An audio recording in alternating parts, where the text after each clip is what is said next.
네, 시청자 여러분 안녕하십니까? 마켓 시그널 시작하도록 하겠습니다. 진행을 맡은 최효은입니다. 정보경입니다.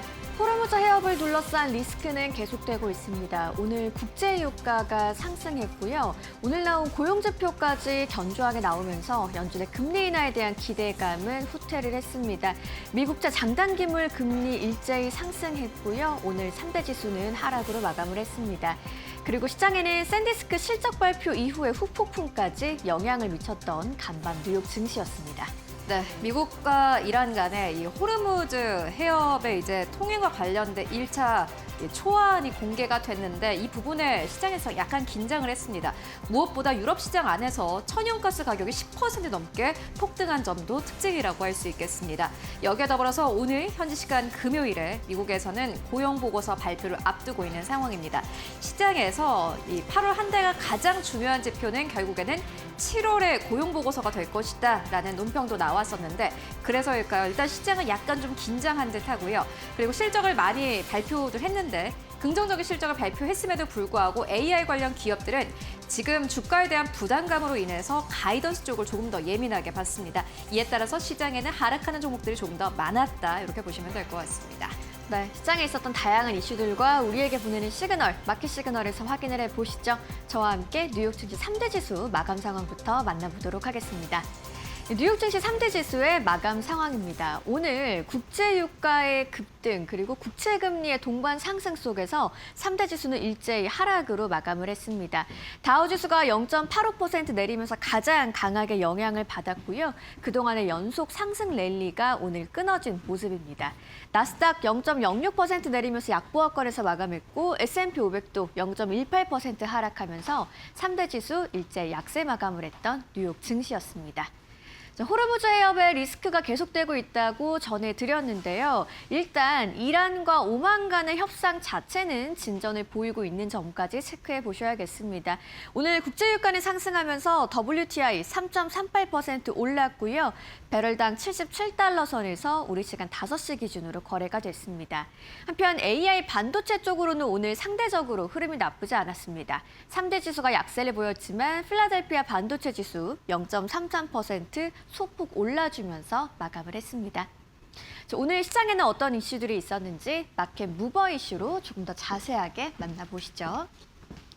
오늘 AI도 시장을 살리지 못했습니다. 금리와 유가가 동반 상승을 했기 때문인데요. 어떤 이슈가 있었는지 바로 확인해 보시죠.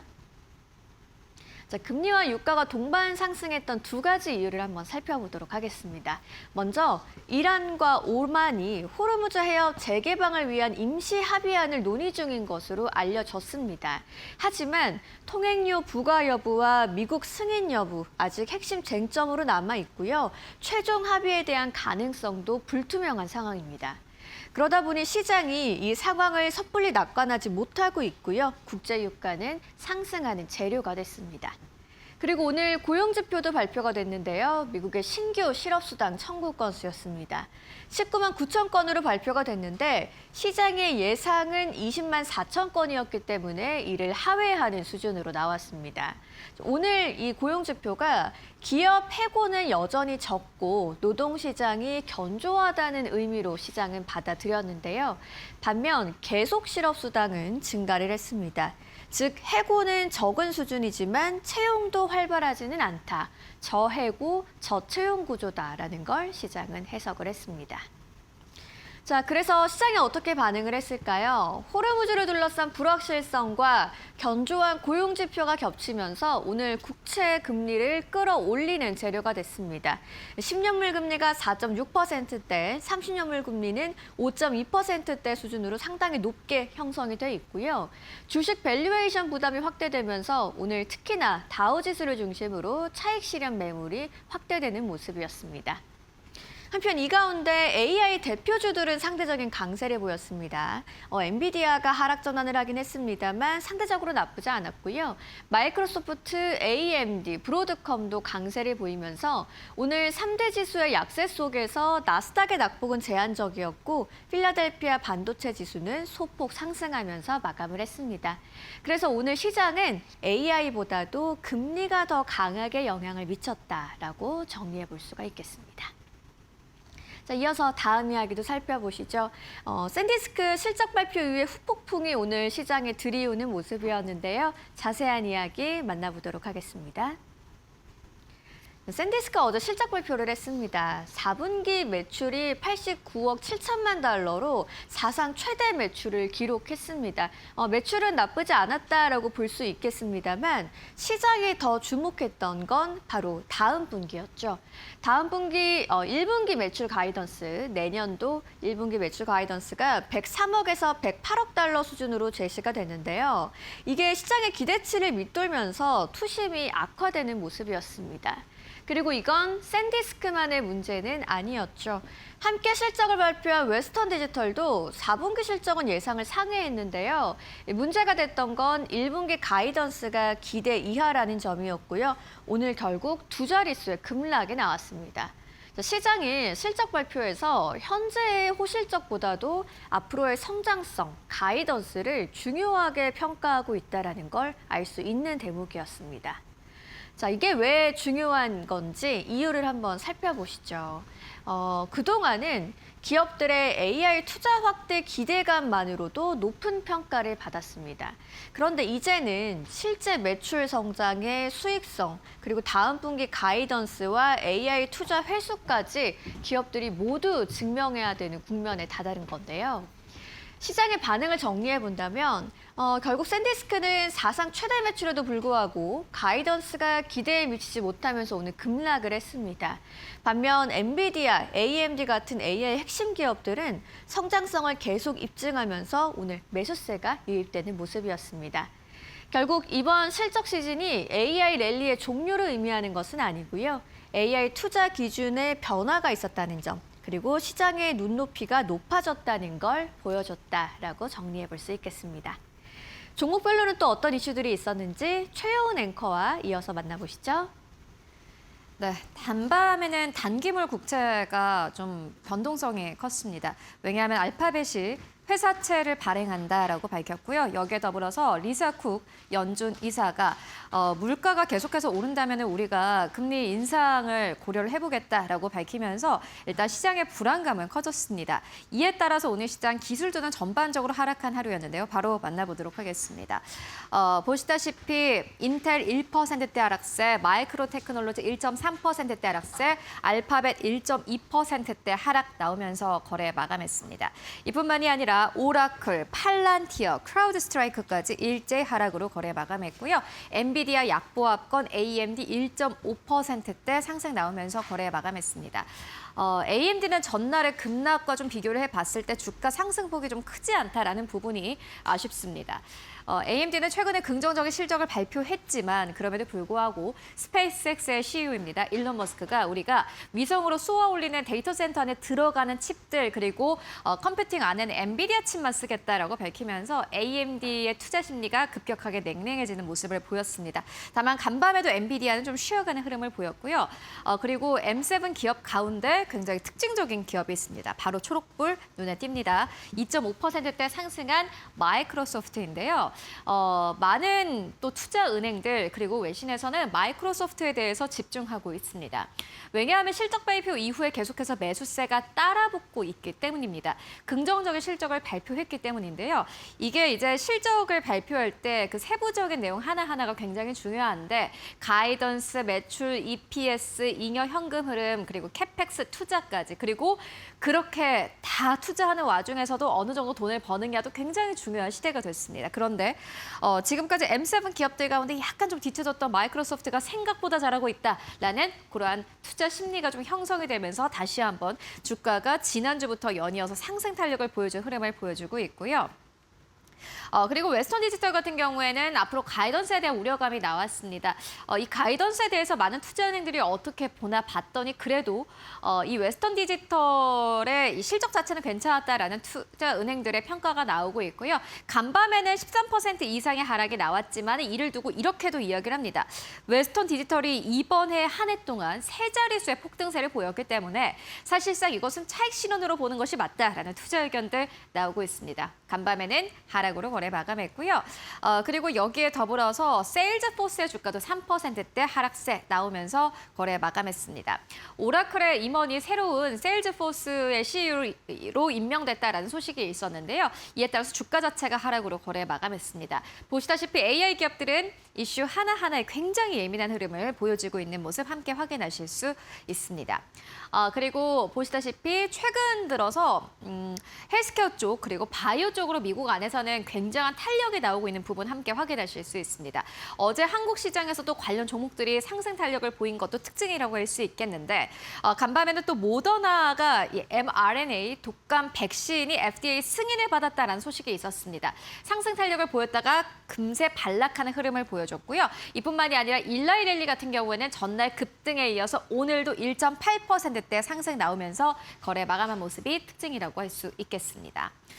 여기에 더불어서 허니웰 에어로스페이스 23%대 하락 나오면서 거래 마감했습니다. 이 때문일까요? 보시다시피 방산 쪽, 우주 쪽이 간밤에는 좀 큰 폭의 하락을 보이면서 거래 마감했는데요.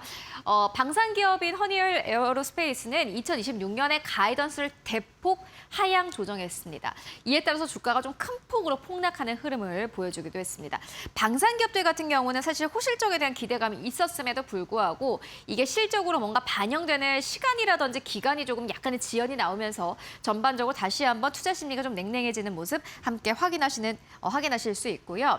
그리고 아이온큐도 역시나 마찬가지로 실적을 발표를 했습니다. 실적 괜찮았는데 주가 자체는 보합에서 거래 마감했습니다. 시장의 관심에서 약간 벗어난 흐름을 함께 확인하실 수 있습니다. 그리고 미국의 대표적인 온라인 부동산 플랫폼입니다. 진로우가 실적을 발표를 했는데 호실적을 발표를 했고 감원 소식도 있었습니다. 다만 주가는 7% 이상의 하락으로 거래 마감했습니다. 왜냐하면 미국에선 지금 높은 물가에 대한 우려감이 나오고 있기 때문입니다. 그렇다면 간밤 시장에서 어떠한 기업들을 좀 특징적으로 볼 수 있을까요? 함께 만나보시죠. 첫 번째 기업은 샌디스크입니다. 오늘 보시다시피 주가가 7% 가깝게 하락하면서 거래 마감했습니다. 이렇게 주가만 봤을 때는 앞으로 가이던스를 좀 부정적으로 해석하면 될까라고 생각하시는 분들 많을 것 같은데요. 그런데 간밤에 나왔던 투자 의견들 좀 살펴봤더니 샌디스크에 대해서 부정적인 투자 의견을 낸 곳은 단 한 곳도 없었습니다. 그렇다면 주가는 왜 내렸을까요? 아마 여기에 비밀이 있는 듯합니다. 1년간 샌디스크의 주가는요. 300%도 아니고 3000% 넘게 폭등했습니다.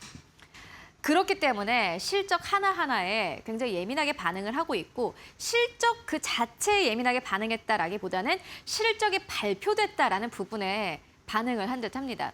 샌디스크가 실질적으로 긍정적인 실적을 냈고 무엇보다 샌디스크가 컨퍼런스 콜에서 이렇게 이야기를 했습니다. 자사의 제품 가격이 올라가서 우리가 매출이 좀 늘어났다라고 발표를 했는데 이 말은 즉슨 지금 샌디스크가 판매하는 자사의 제품 자체가 굉장히 비싸고 이전보다 가격 결정력이 올라가고 있다. 이렇게 보시면 될 것 같습니다. 실질적으로 괜찮은 실적을 냈는데 아무래도 차익 실현에 대한 욕구가 굉장히 컸던 듯합니다.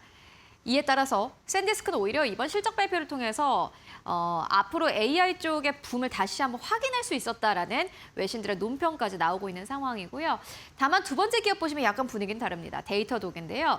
클라우드 보안 플랫폼 기업입니다. 이런 기업들 같은 경우에는 아무래도 샌디스크처럼 하드웨어 쪽을 판매하는 곳이 아니기 때문에 가이던스가 하나만 미스가 나더라도 일단 투자자들이 약간 의심을 할 수밖에 없습니다. 생각보다 요 클라우드 보안 쪽이 약한가 하고 의심을 할 수밖에 없는 상황인데 데이터독이 딱 그랬고요. 이에 따라서 19%대 폭락이 나오면서 거래 마감했습니다.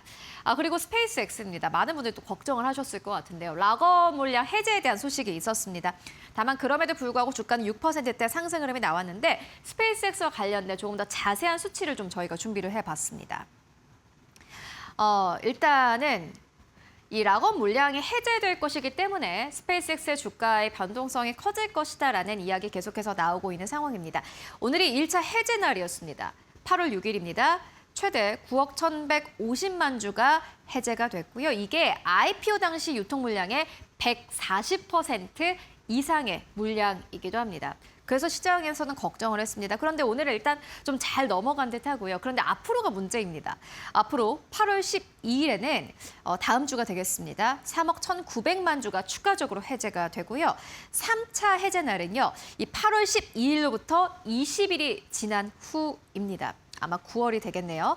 3억 1,900만 주가 추가적으로 해제가 됩니다. 이게 락업 물량이 점차 단계적으로 이 해제가 된다라는 부분은 아무래도 시장에서는 좀 부담으로 느낄 수밖에 없을 것 같습니다. 연말까지는 40억 주 이상이 자유롭게 거래가 가능해질 것으로 보여집니다. 그 말은즉슨 락업 물량이 계속해서 해제된다 이렇게 보시면 될 것 같고요. 시장에서 이렇게 이야기를 합니다. 단기적인 영향을 봤을 때 초기 투자자의 차익 실현 가능성으로 매도 압력이 확대가 될 것이고 주가 변동성의 증가가 우려가 될 것이다라고 이야기를 합니다. 이게 지금의 이야기인 것 같습니다. 그런데 이게 락업 물량이 해제가 되고 이게 소화되는 과정이 있겠죠.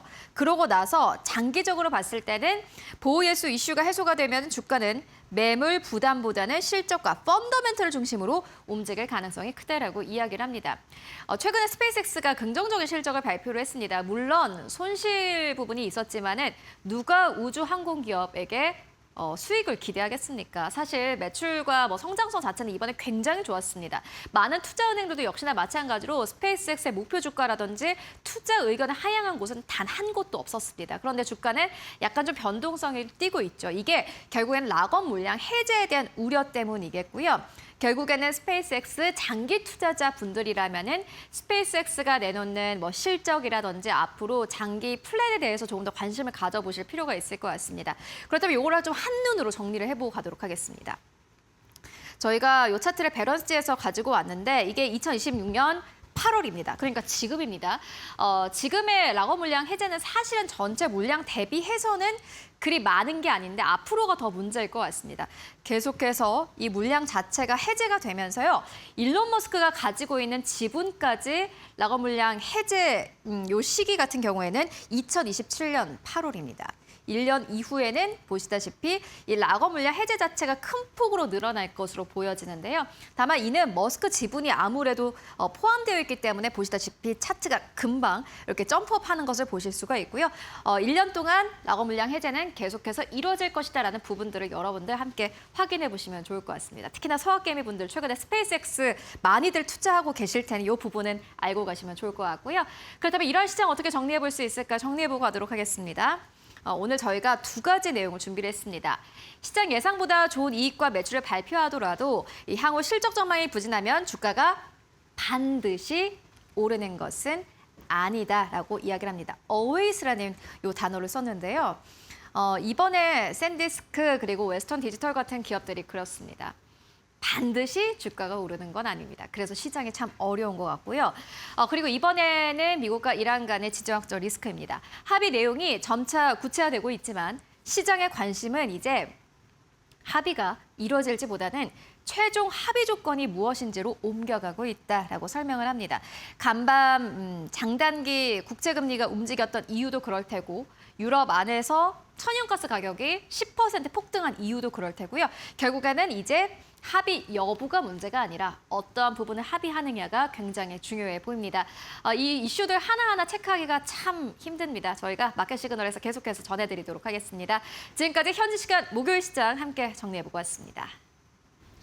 네, 미국의 시장 상황 현지에서 바로 전해드립니다. 성주원 이데일리 뉴욕 특파원 연결해 보겠습니다. 안녕하세요. 네, 안녕하십니까? 네, 먼저 오늘 간밤 뉴욕 증시 마감 상황부터 정리 좀 해주시죠. 네, 오늘 뉴욕 증시는 3대 지수가 일제히 하락하며 마감했습니다. 다우존스 산업평균 지수는 0.85% 내린 53,885에 마감했고요. 스탠더드 앤 푸어스 500 지수는 0.18% 내린 7,709, 나스닥 종합지수는 0.06% 내린 26,348로 장을 마쳤습니다. 다우는 이번 주 초까지 5거래일 연속 상승하면서 올해 최장 상승 흐름을 이어가고 있었는데요. 오늘 그 흐름이 끊겼습니다. 세일즈포스가 경영진 개편을 발표한 이후에 하락했고 보잉과 유나이티드 헬스 등도 동반 약세를 보이면서 다우 지수를 끌어내렸습니다. 네, 오늘 시장이 전반적으로 하락한 데 있어서 가장 큰 재료라고 한다면 역시 중동발 유가 이슈였죠. 네, 그렇습니다. 국제유가 급등이 결정적이었습니다. 브렌트유는 4%에서 5% 정도 뛰면서 배럴당 82에서 83달러 선에서 또 서부 텍사스산 원유 WTI는 3에서 4% 정도 상승한 77에서 78달러 선에서 거래가 이루어졌습니다. 배경은 이란 반관영 파르스 통신의 두 가지 보도를 볼 수가 있는데요. 하나는 이란 의회 상임위원회가 미국과 이스라엘 선박의 호르무즈 해협 통항을 아예 금지하고 또 위반 시에는 화물 가액의 20%를 벌금으로 물리는 법안을 검토 중이라는 소식이었습니다. 또 다른 하나는 이란 해군이 호르무즈 해협 입구에서 적대적 표적을 타격했다는 보도였는데 이 부분은 이란 측 주장만 전해지고 있고요. 별도 확인은 아직 이루어지지 않은 상태입니다. 다만 흥미로운 것은 시장 반응이 예전만큼 크지 않았다는 점입니다. 서밋TX 캐피탈의 로버트 번스톤 트레이딩 헤드는 여름철이라 그런지 이란 관련 헤드라인에 대한 피로감이 다소 있는 것 같다면서 이란 이슈의 영향력이 예전보다는 줄었지만 그렇다고 영향이 없다는 것은 아니다. 결국 시장이 보고 싶은 건 세부 내용이다라고 말했습니다. 업종별로 보면 11개 S&P 500 섹터 가운데 에너지와 정보기술 단 2개 업종만 상승했는데요. 에너지 섹터는 1% 넘게 오르면서 가장 강한 모습을 보였고요. 엑손모빌과 쉐브론이 각각 2% 또 1%대 올랐습니다. 참고로 도널드 트럼프 미국 대통령은 이번 주 초에 엑손모빌과 쉐브론이 중동 분쟁으로 인한 고유가로 돈을 너무 많이 벌고 있다라면서 꼬집어서 발언한 바 있습니다. 네, 오늘 시장이 국제유가 급등의 영향을 강하게 받은 가운데 개별 종목별로도 이슈가 많았습니다. 어떤 것들이 있었는지 좀 짚어주시죠.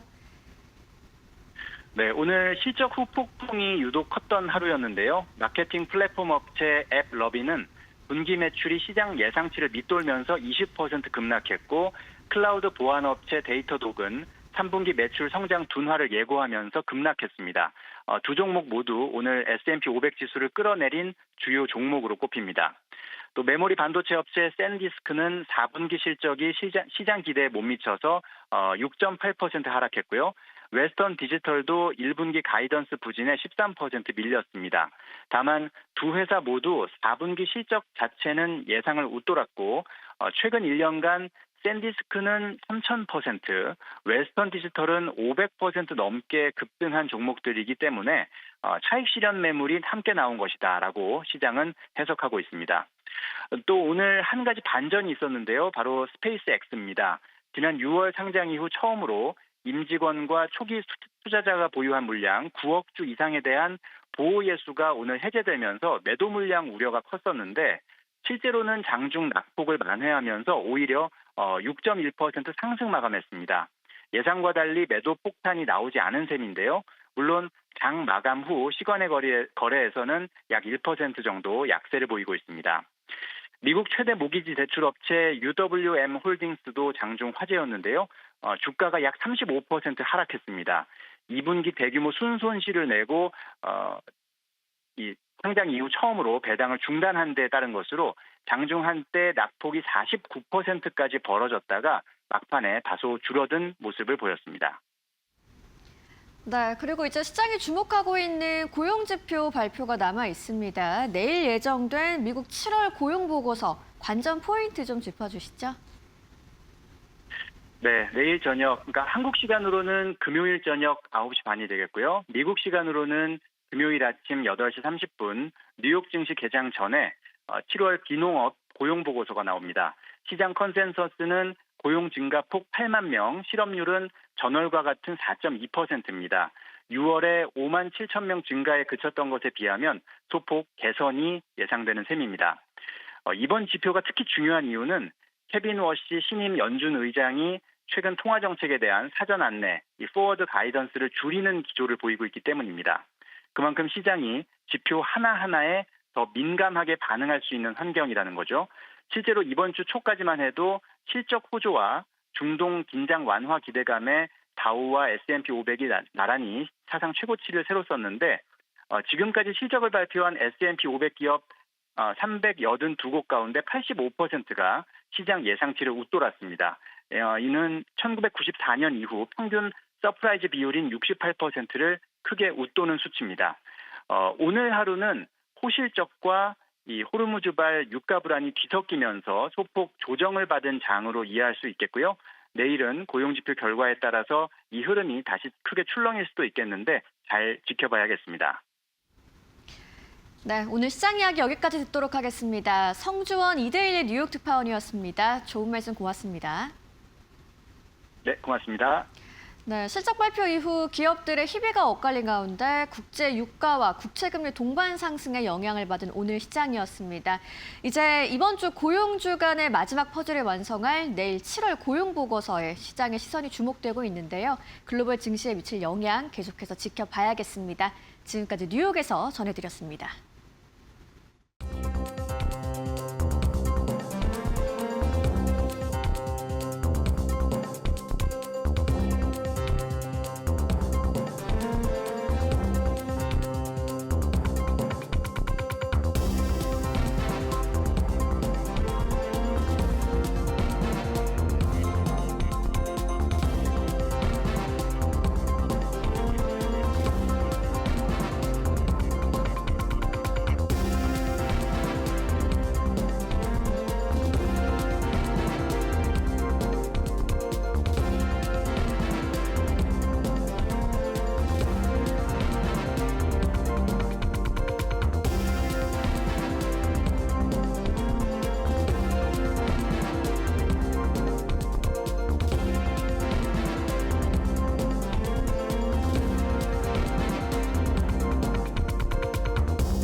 네, 월가에서 보내는 시그널을 확인해보는 시간입니다. 월가 시그널, 오늘도 신일섭 위원님과 함께합니다. 어서 오세요.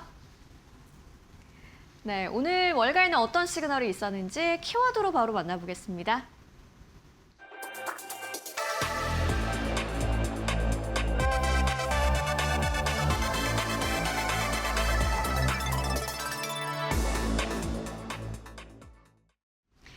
오늘 낙원 물량 해제로 이슈가 있었던 스페이스X, 테슬라와 또 다른 이야기가 좀 전해졌습니다.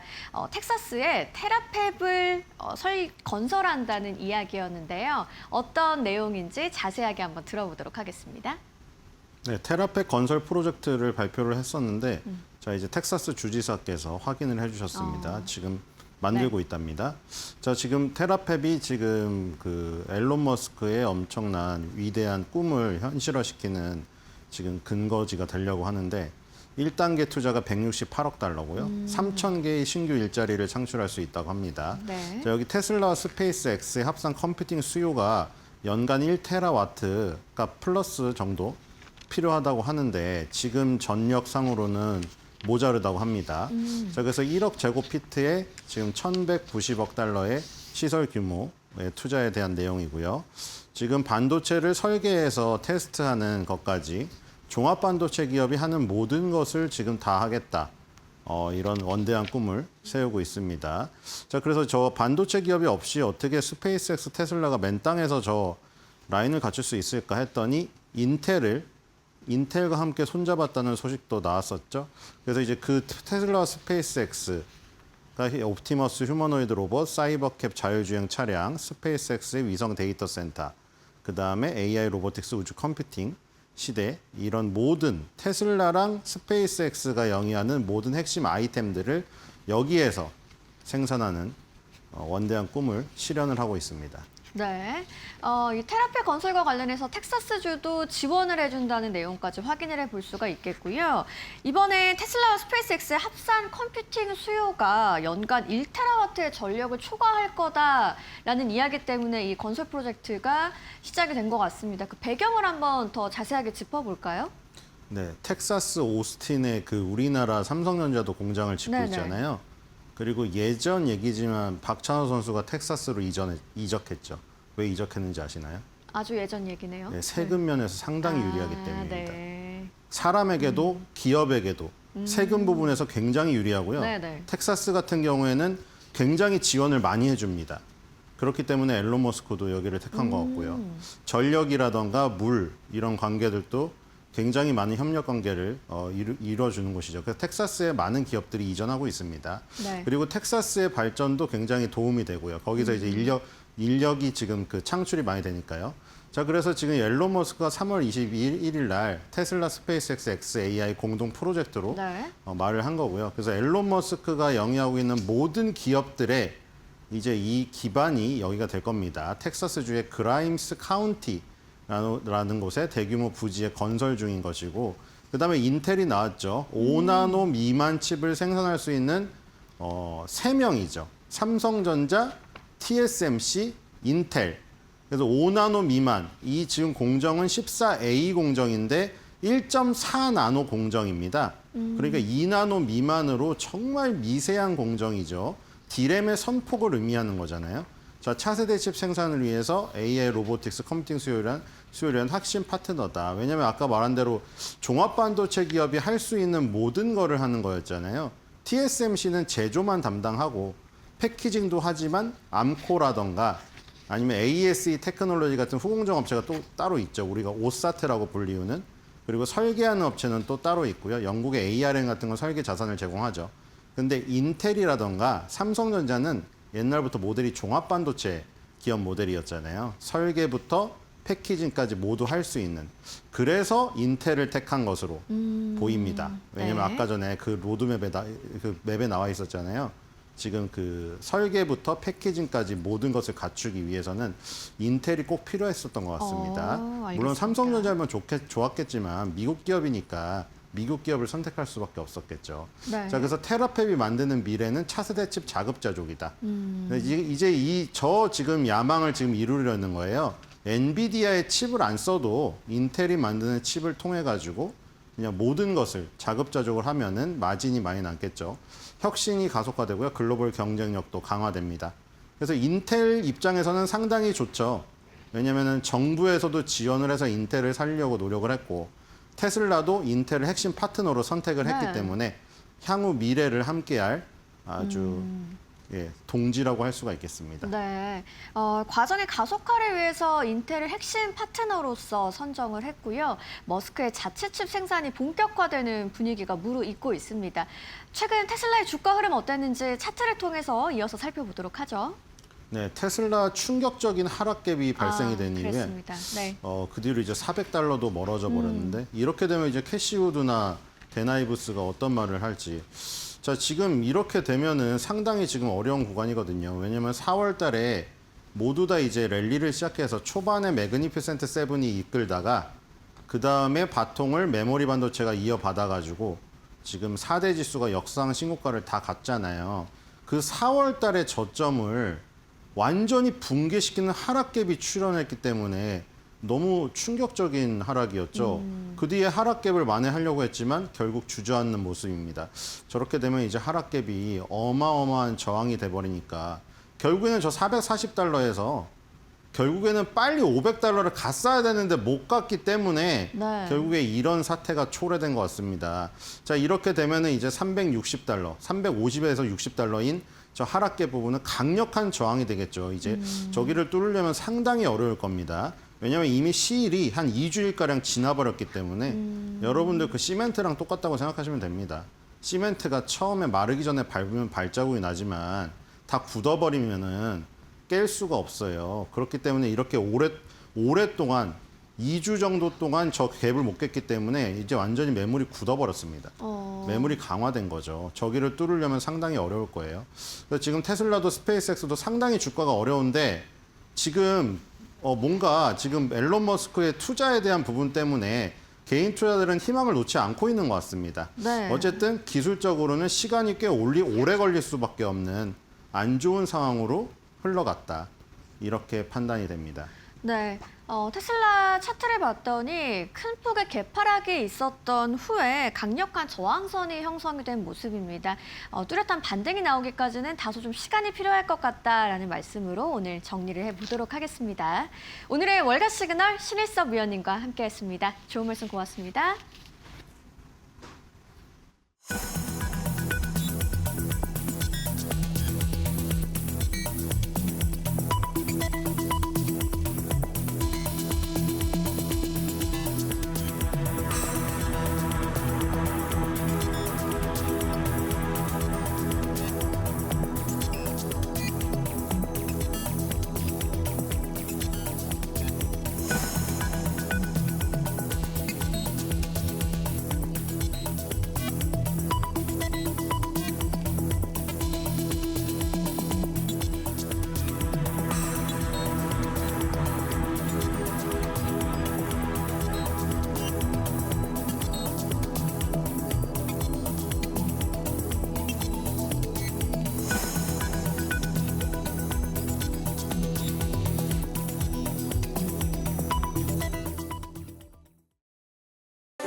네, 머스노우 5입니다. 개장 전에 알아야 할 5가지 뉴스 함께 짚고 가도록 하겠습니다.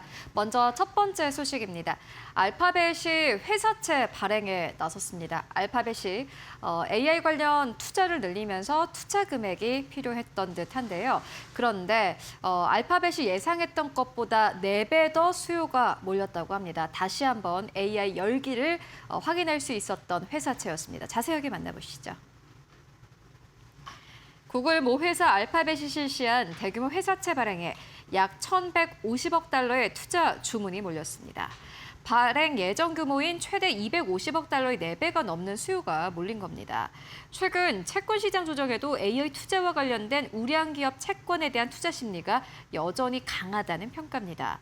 이번 수요는 최근 회사채를 발행한 아마존과 스페이스X보다도 더 많은 수준으로 집계됐습니다. 시장에서는 알파벳이 투자자들을 끌어들이기 위해 비교적 높은 신규 발행 프리미엄을 제시한 점도 영향을 준 것으로 보고 있습니다. 회사채 발행에는 뱅크 오브 아메리카와 시티, 웰스파고 등이 참여했습니다. 다만 알파벳과 주관사들은 이번 발행과 관련한 논평을 내놓지 않았습니다. AI 인프라 투자 확대를 위한 자금 조달 경쟁이 채권 시장에서도 이어지는 모습입니다. 네, 이 규모가 최근에 채권을 발행한 아마존과 스페이스X보다도 더 많은 4배 규모의 물량이라고 하는데요. 이게 결국에는 또 알파벳의 AI 비즈니스에 어떠한 영향을 줄지 여러분들 함께 확인해 보시면 좋을 것 같습니다. 그리고 두 번째 뉴스입니다. 어떻게 보면은 오늘 한국 시장에 SK하이닉스와 삼성전자에게는 긍정적인 소식이 될 수도 있을 것 같습니다. CXMT와 애플이 공급 단가와 관련된 이견이 있어서 칩 공급이 무산됐다라는 이야기 나오고 있습니다. 자세하게 만나보시죠. 애플이 중국 메모리 업체 CXMT를 활용해 D램 가격을 낮추려 했지만 협상이 무산됐습니다. 애플은 LPDDR5X 공급 가격 인하를 요구했지만 CXMT는 이를 거부했습니다. 오히려 삼성전자와 SK하이닉스 제품과 비슷하거나 더 높은 가격을 제시한 것으로 전해졌습니다. 중국 빅테크들과의 장기 공급 계약으로 생산 물량이 이미 대부분 확보됐기 때문입니다. CXMT는 텐센트와 바이트댄스 등과 수십억 달러 규모의 공급 계약을 체결했습니다. 또 HP와 에이수스, 에이서 등 글로벌 PC 업체도 메모리를 공급하고 있습니다. 다만 확보한 물량 대부분의 화웨이 등 중국 고객사에 우선 배정되는 것으로 알려졌습니다. 애플은 AI 메모리 공급난을 해결하기 위해 CXMT를 공급망에 포함하려 했지만 미국 정치권의 반대에도 직면했습니다. 시장에서는 이번 협상 결렬로 삼성전자와 SK하이닉스의 D램 가격 협상력이 더 강화될 것이라는 분석도 나오고 있습니다. CXMT가 애플에 우리는 이 정도 가격이 아니면은 더 가격을 낮춰서 디램을 줄 수 없다라고 이야기를 한 거고요. 이렇게 되니 시장에서는 그렇게 되면은 삼성전자, SK하이닉스가 더 비싼 가격에 칩을 팔 수 있는 것이 아니야 하고 기대를 할 것이다라고 보고 있습니다. 이게 어떻게 또 주가에 영향 줄지 함께 확인해 보시면 좋을 것 같고요. 세 번째 뉴스는 스페이스X입니다. 락업 물량 해제에 대한 좀 우려감이 나왔습니다. 다만 간밤에는 주가가 상승 탄력을 보였는데요. 이게 8월 그리고 9월까지 주가에는 영향을 줄 것이다라는 우려감 나오고 있습니다. 자세하게 만나보시죠. 스페이스X가 대규모 보호 예수 해제를 시작하면서 주가 변동성이 커질 가능성이 제기됐습니다.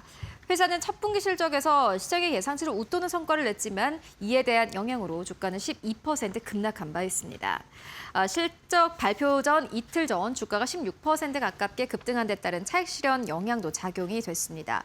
여기에 IPO 이후 대규모 매물 부담이 공매도 배경으로 꼽히고 있습니다. 우선 최대 9억 1,150만 주가 거래가 가능해졌고 이후에는 추가 물량이 순차적으로 시장에 풀립니다. 연말까지는 40억 주 이상이 자유롭게 거래될 예정입니다.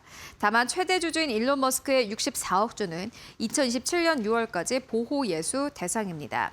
시장에서는 당분간 보호 예수 해제 일정이 주가의 핵심 변수로 작용할 것으로 보고 있습니다. 네, 스페이스X의 주가가 말 그대로 롤러코스터를 탔습니다. 다음 주까지 주가의 변동성 여러분들 함께 꼭 확인을 해보셔야 될 것 같고요. 이어서 네 번째 뉴스입니다. JP모건의 최고 경영자 제이미 다이먼은요, 간밤에 이런 이야기를 했습니다. 시장의 레버리지가 과도하다라면서 이렇게 되면은 누군가가 시장을 흔들 가능성이 크다라고 이야기했습니다. 자세하게 만나보시죠. 제이미 다이먼 JP모건 CEO가 금융시장 곳곳에 쌓인 높은 레버리지를 경고했습니다. 그는 현재 마진 대출 규모가 사상 최고 수준이라고 진단했습니다. 겉으로 드러나지 않은 차입까지 포함하면 시장 레버리지는 훨씬 높다는 설명입니다. 프라임 브로커리지와 헤지펀드, ETF, 국채, 차익 거래 등을 대표 사례로 꼽았습니다. 다이먼 CEO는 높은 레버리지가 특정 투자자의 실패를 시장 전체 충격으로 확산시킬 수 있다고 우려했습니다. 다만 지금 상황이 2008년 금융위기와 같은 시스템 위기로 이어질 것으로 보지는 않는다고 선을 그었습니다. 또 그는 변동성이 커질 경우 금융회사들의 담보 요구도 강화될 것으로 전망했습니다. 또 정부 재정 적자와 세계 각국의 재무장 움직임이 장기적으로 인플레이션과 장기 금리를 끌어올릴 수 있다고 경고했습니다. 네, 시장이 사상 최고치를 경신할수록 보시다시피 계속해서 경고의 목소리는 나오고 있는 상황입니다. 계속해서 시장 내부의 성격을 잘 보셔야 될 것 같다라는 생각이 들고요. 이어서 마지막 뉴스로 옮겨가 보도록 하겠습니다. 네, 지금 월가에서 가장 주목하는 것 중에 하나가 바로 고용 보고서입니다.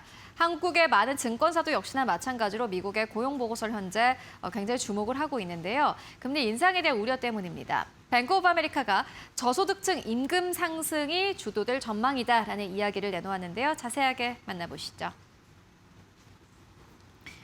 뱅크 오브 아메리카는 미국의 노동시장이 7월에 다시 회복세를 보였다고 분석했습니다. 예금 계좌 데이터를 보면 임금 지급 증가세가 6월보다 빨라진 것으로 나타났습니다. 특히나 저소득층이 고용 증가를 주도한 것으로 분석됐습니다.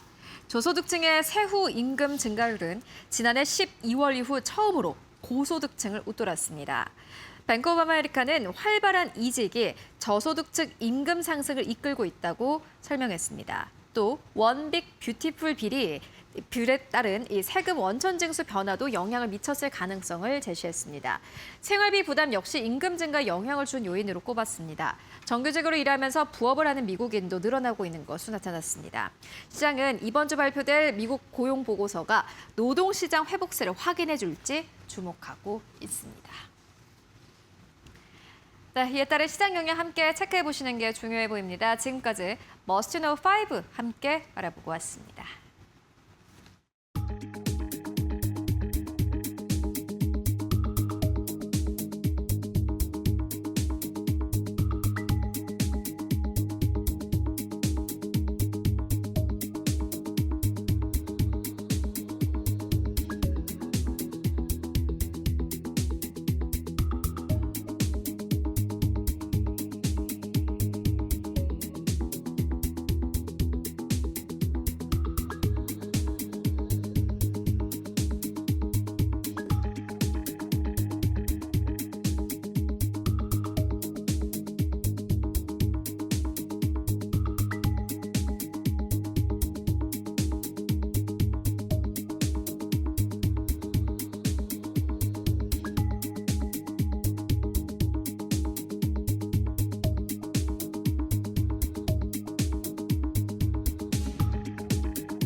네, 히든글로벌로 이어가 보도록 하겠습니다. 외신 속에 숨겨진 한국 기업들의 이야기 나눠볼 텐데요. 오늘도 모셨습니다. 타키온의 조호진 대표와 함께 해보도록 하겠습니다. 안녕하십니까? 예, 안녕하세요. 네, 대표님이 이번 주에 이제 나오셔서 그 폴리실리콘 이야기를 해주셨는데, 예, 어제 했죠. 네, 예. 오늘 또 트럼프 대통령이 폴리실리콘 산업보호 행정명령에 서명했다라는 소식이 약 1시간 전쯤에 나왔습니다. 결국에 서명을 했고요. 이게 이제 어제 또 설명을 해주셨는데, 이게 또 미칠 한국 기업들의 영향 함께 체크해 보시면 좋을 것 같습니다. 그래서 오늘도 첫 번째 기사가 좀 기대가 되는데, 오늘 어떤 기사 가지고 오셨습니까? 예, 어저께 우리 시장이 또 예상 밖으로 엄청나게 폭락을 했습니다. SK하이닉스 같은 경우는 10% 넘게.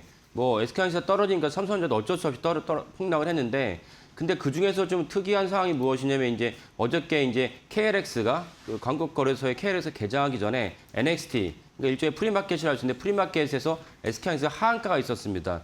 이 문제를 갖다가 이제 블룸버그가 다뤘는데 자세히 좀 보도록 하겠습니다. 네, 알겠습니다. 어제 프리마켓 보셨던 분들 깜짝 놀라셨을 것 같습니다.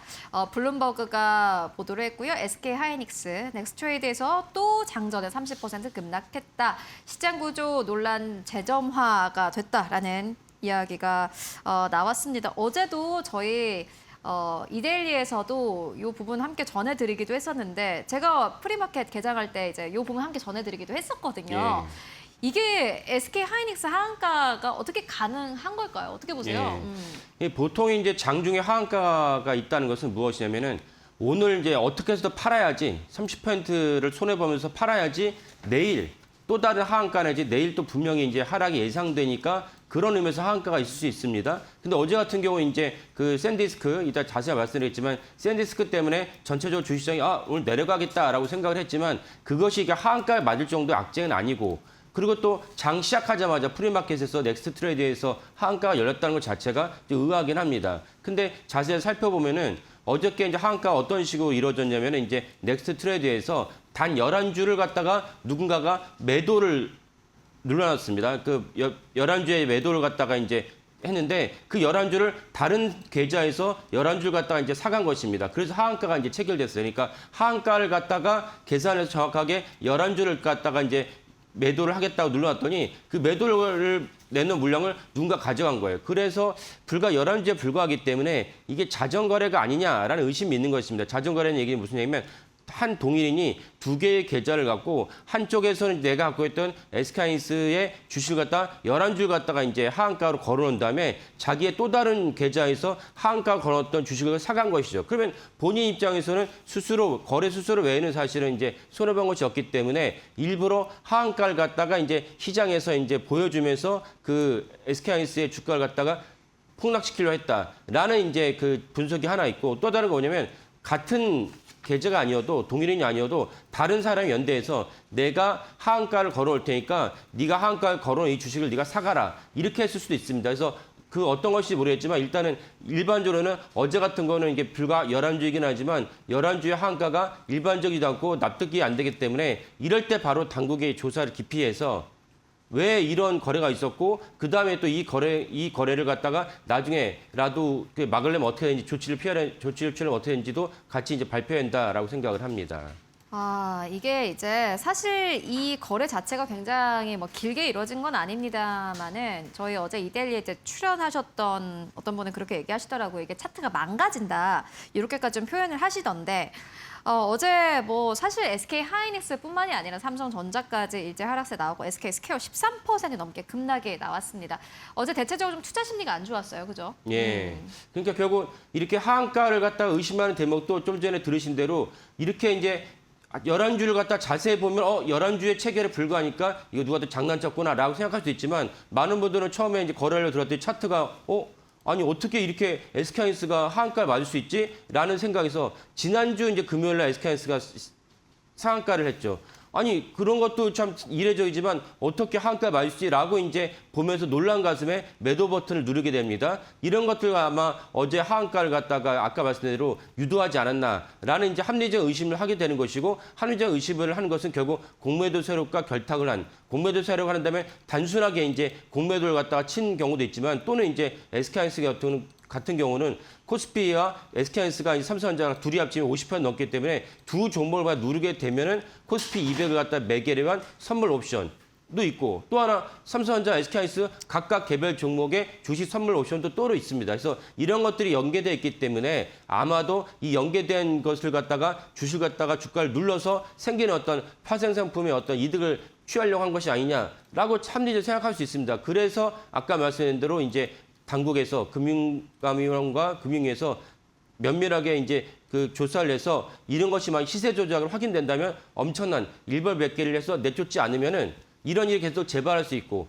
우리나라도 사실 주식시장에서 개선될 점 중에 하나가 무엇이냐 이런 주가 조작에 의심되는 사례가 여러 번 있습니다. 저희 코너는 그런 것을 소개하는 사례가 아니니까 제가 말씀을 잘 안 드리지만은 그런 사례가 있을 때 사실은 적발을 해서 일벌백계 해가지고 완전 주식시장에서 퇴출시키든지 엄청난 그들이 취했던 이득보다 수백 배의 이득을 갖다가 토해내도록 하는 방법을 강구하지 않으면 이런 일이 계속 반복될 수밖에 없다. 그래서 사실은 어제 하한가를 시작했던 SK하이닉스 11주를 갖다가 심도 있게 봐야 된다라고 말씀을 드립니다. 알겠습니다. 여기서 첫 번째 기사는 모두 다 마무리를 좀 해보고 가도록 하겠습니다. 어제 또 정말 놀라셨던 분들 많을 것 같습니다. SK하이닉스가 넥스트레이드에서 하한가를 기록을 했습니다. 아주 잠깐이긴 했는데 이게 결국에는 전체 투자 심리를 좀 뒤흔들 수 있는 이슈이기도 합니다. 왜냐하면은 최근에 SK하이닉스 쪽의 투자 심리가 좀 급격하게 안 좋아졌기 때문에 이런 하나하나가 또 시장에는 큰 영향을 줄 것으로 보이는데 일단 어제 시장에서 정규장에서도 10% 하락이 나왔습니다. 이게 기업의 본질과는 좀 상관이 없는 다른 노이즈이기 때문에 더 좀 안타깝고 그러지 않았나 하는 생각이 드는데요. 앞으로 이게 어떻게 해결이 되는지를 함께 좀 확인을 해보고 가도록 하겠습니다. 이어서 두 번째 이슈로 넘어가 보도록 하겠습니다. 그렇다면 두 번째 이슈는 어디서 가지고 오셨습니까? 예, 로이터가 삼성전자와 넷리스트라는 미국 기업사의 특허 분쟁이 있었는데 특허 분쟁이 이제 종료되고 합의를 했다라고 이제 보도를 했습니다. 그 넷리스트 특허 같은 경우는 저희 코너에서 한번 말씀드린 적이 있었는데 삼성전자가 사실은 세계적인 기업이다 보니까 특허 분쟁을 피할 수는 없습니다. 그래서 굵직굵직한 특허 분쟁이 계속 나오고 또 저희 코너에서 말씀드렸던 두알 입학, 초상권 침해도 사실 생기기 때문에 삼성전자가 이제 고질적으로 이 특허 분쟁을 없을 수는 없겠으나 어떻게 하면 줄일 수 있을지 좀 살펴보도록 하겠습니다. 네, 보니까 로이터 통신이 이제 삼성전자, 넷리스트 사이의 특허 분쟁 종료 관련 소식을 또 전했는데 그렇다면 두 기업이 왜 분쟁을 해왔고 어떤 부분에서 합의를 했는지 좀 들어보도록 하겠습니다.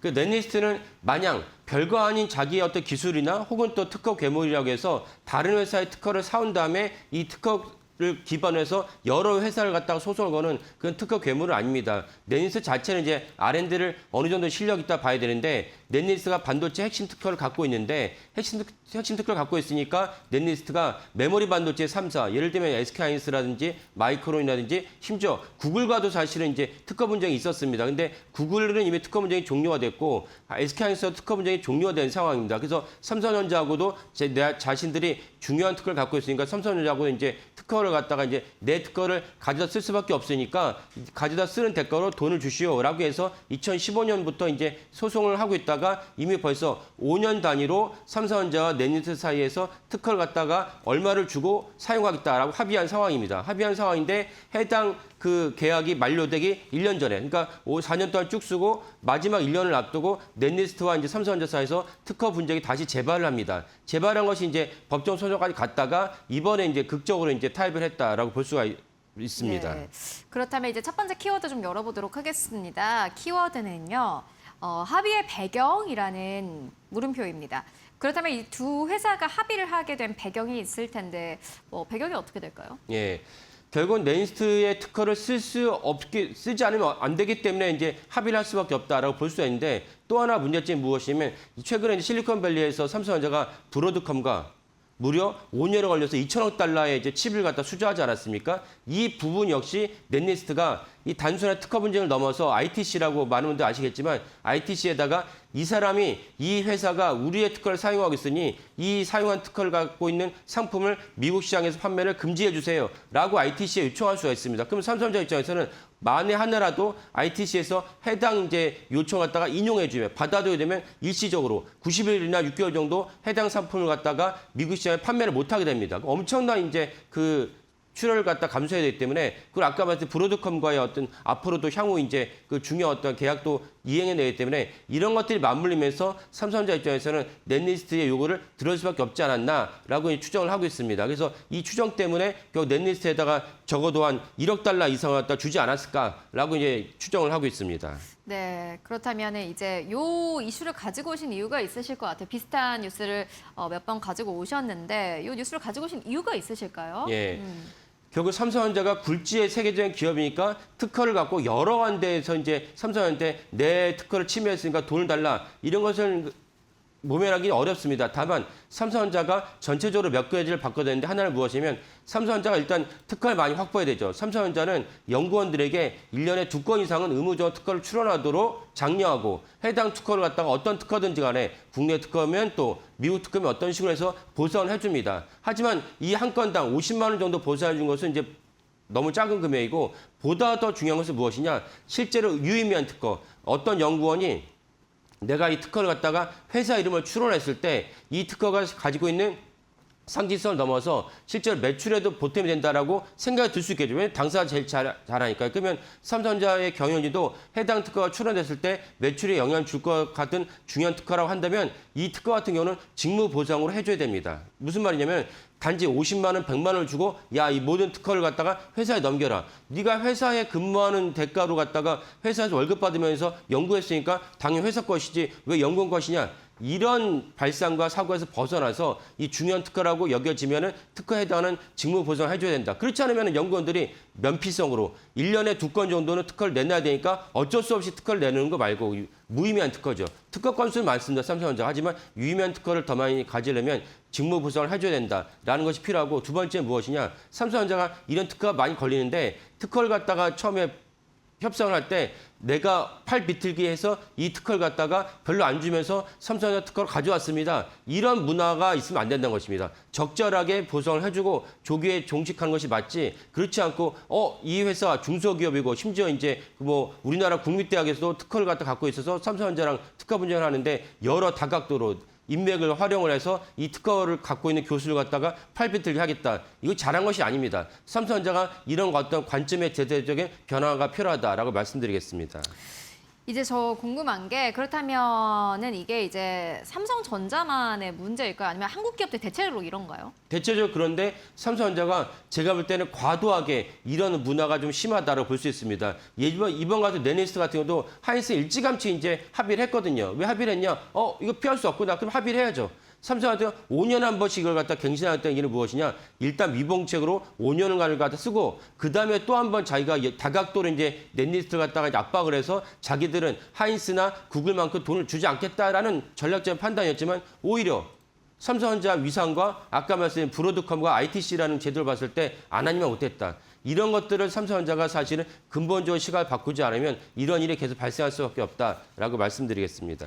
네, 알겠습니다. 요 이제 이슈를 또 짚고 왔는데 넷리스트와 삼성전자의 5년 특허 계약 체결 관련해서 이 삼성전자와 관련해서 이제 특허 문제가 있다라는 부분을 계속해서 짚어주고 계십니다. 삼성전자가 말씀처럼 이제 글로벌 기업이죠. 이 앞으로 관련된 이슈를 또 어떻게 해결해 나가는지 그리고 말씀처럼 이렇게 이제 특허와 관련된 부분에 있어서 스탠스 변화가 있는지를 함께 확인을 해보시는 게 중요해 보입니다. 일단 삼성전자, SK하이닉스 짚고 왔는데 저희가 좀 많은 또 이제 시청자분들께서 약간 걱정이 있으세요. 삼성전자, SK하이닉스 앞으로 뭐 실적 내러티브라든지 이런 AI 내러티브 여전히 변함없다고 보시는 걸까요? 네, 뭐 제가 바로 어저께 뱅크 오브 아메리카의 이제 리포트를 가져와서 말씀드렸지만 뭐 변화는 없는데 다만 이제 그 염두에 두실 게 무엇이냐면은 그 작년 하반기부터 하이닉스 삼성전자의 주가를 갖다가 견인한 주체는 누구냐면은 기관도 아니고 외국인도 아니고 개인입니다. 그럼 개인이 이번 7월 한 달 동안 엄청난 이제 그 상처를 받았기 때문에 적어도 한 달 정도, 8월 달 정도는 개인들의 마음을 수습하는 데 필요하지 않을까 싶고 이때 사실은 당국의 어떤 조치도 되게 중요하다라고 말씀드리겠습니다. 네, 그리고 이제 지금 저희가 이제 하단으로도 나가고 있는데 미국이 폴리실리콘 최저 수입 가격에 파생 상품 15%의 관세를 부과한다라는 보도가 나왔습니다. 사실 이게 이제 폴리실리콘 관련 이슈가 이번 주부터 계속해서 부각이 되고 있는 상황이고 앞서서 만나보셨습니다마는 삼성전자, SK 하이닉스가 약간 쉬어가는 타이밍입니다. 이게 또 한국 시장에서는 기업들의 영향 그리고 이게 또 주가에 반영될 가능성도 큰데 이 부분은 어떻게 보세요? 예.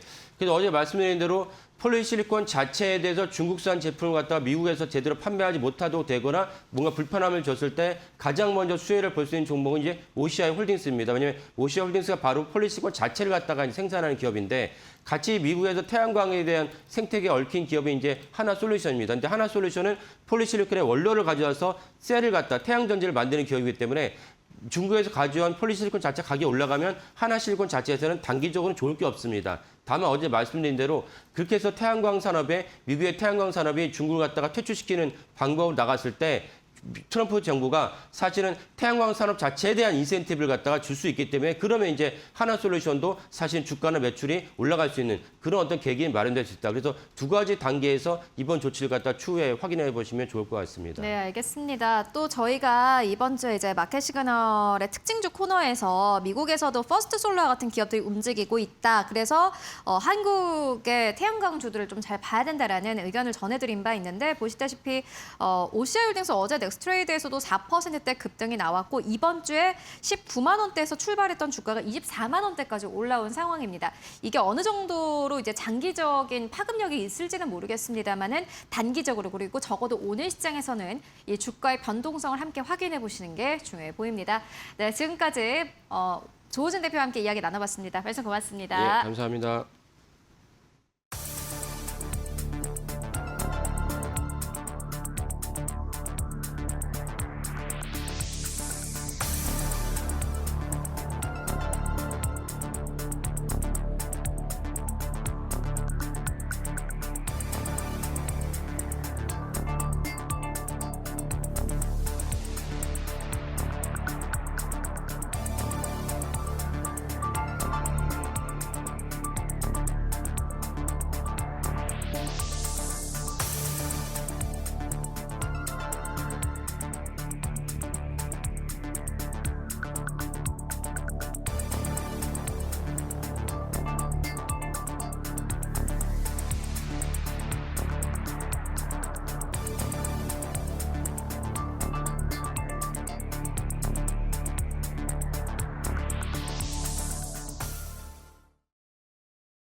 네, 여러분 편히 잘 쉬셨습니까? 8월 7일 벌써 금요일입니다. 이번 주 한 주 잘 갔죠?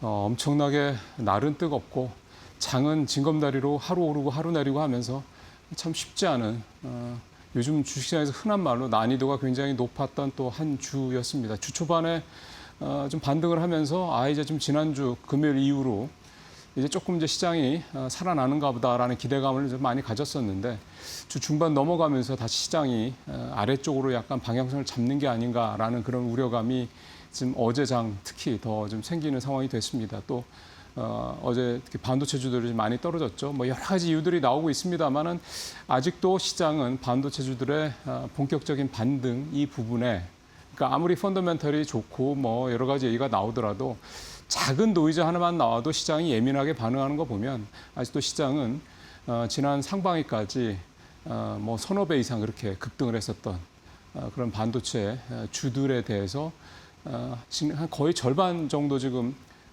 상승분을 토해낸 거지 않습니까? 하이닉스 기준으로 보더라도. 그럼에도 불구하고 여전히 시장은 반도체주들에 대해서 의심의 이 눈초리를 거두지 않고 있는 것 같습니다. 오늘 아침에도 좀 뉴욕 시장 상황도 좀 그런 것 같고요.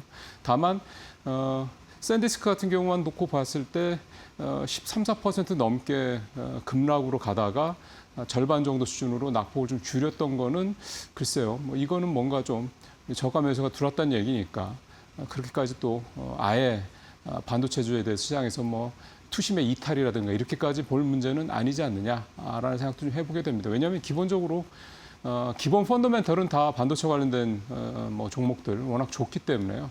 일부 가이던스나 이런 데서 시장 기대치 좀 못 미치는 정도 이렇게 좀 봐야 될 것 같기 때문에 아직 완전히 뭐 시장에서 마음을 내려놨다 이렇게 보기에는 좀 굉장히 좀 이른 것 같습니다. 다만 정상으로 돌아올 때까지는 투심이 반도체주에 대해서 회복될 때까지는 사실은 시간이 좀 걸릴 수도 있다. 이 부분을 좀 중요하게 봐야 될 것 같습니다.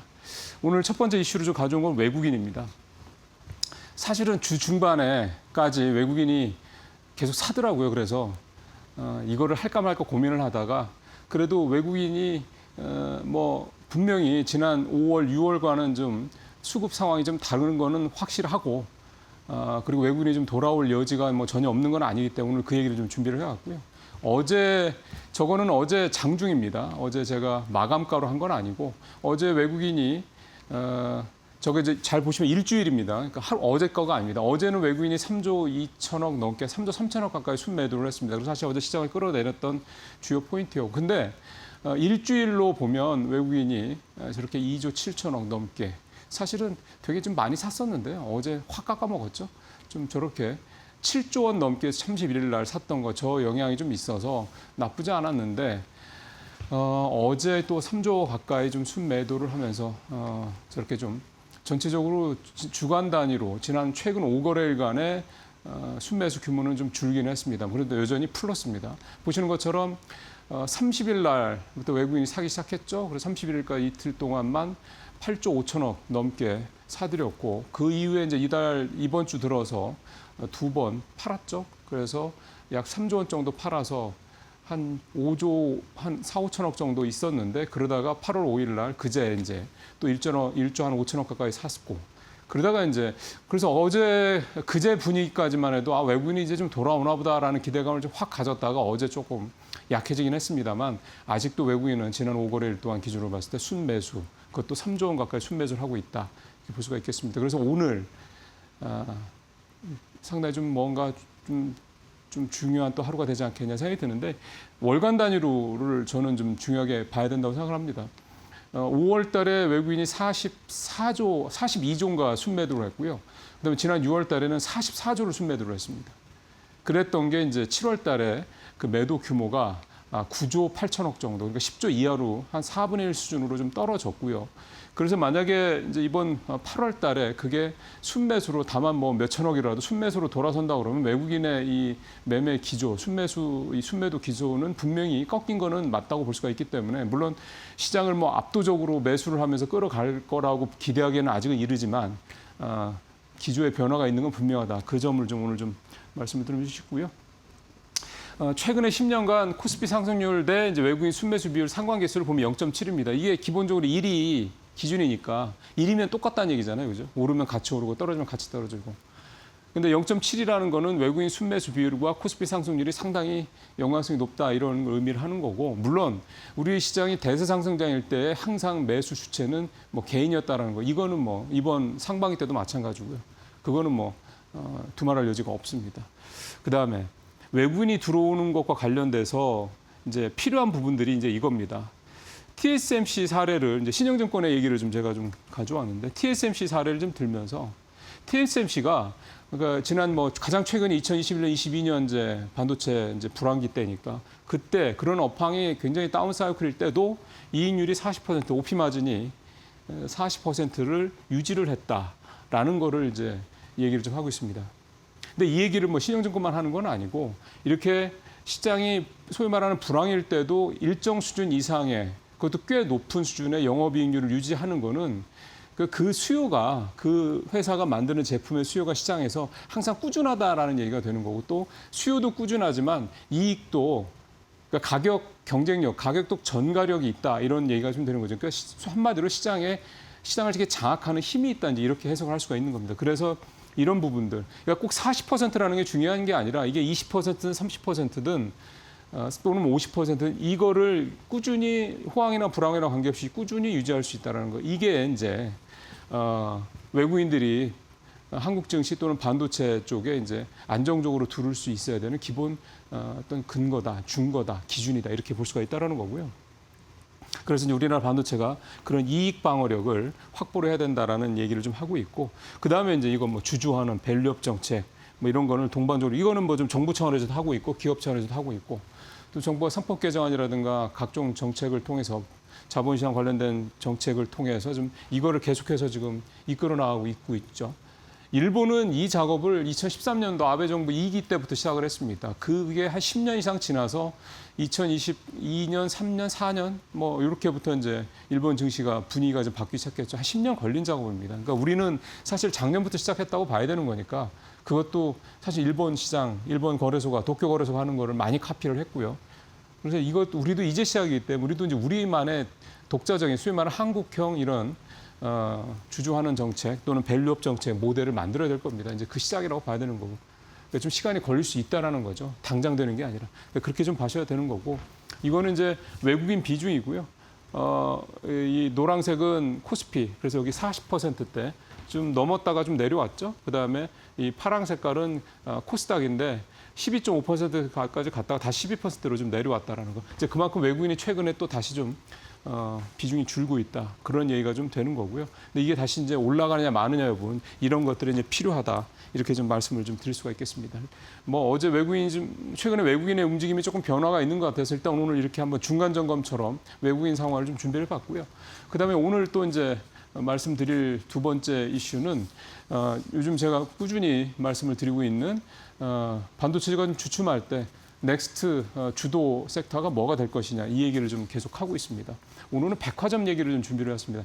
백화점은 사실 올 상반기에 굉장히 괜찮았습니다.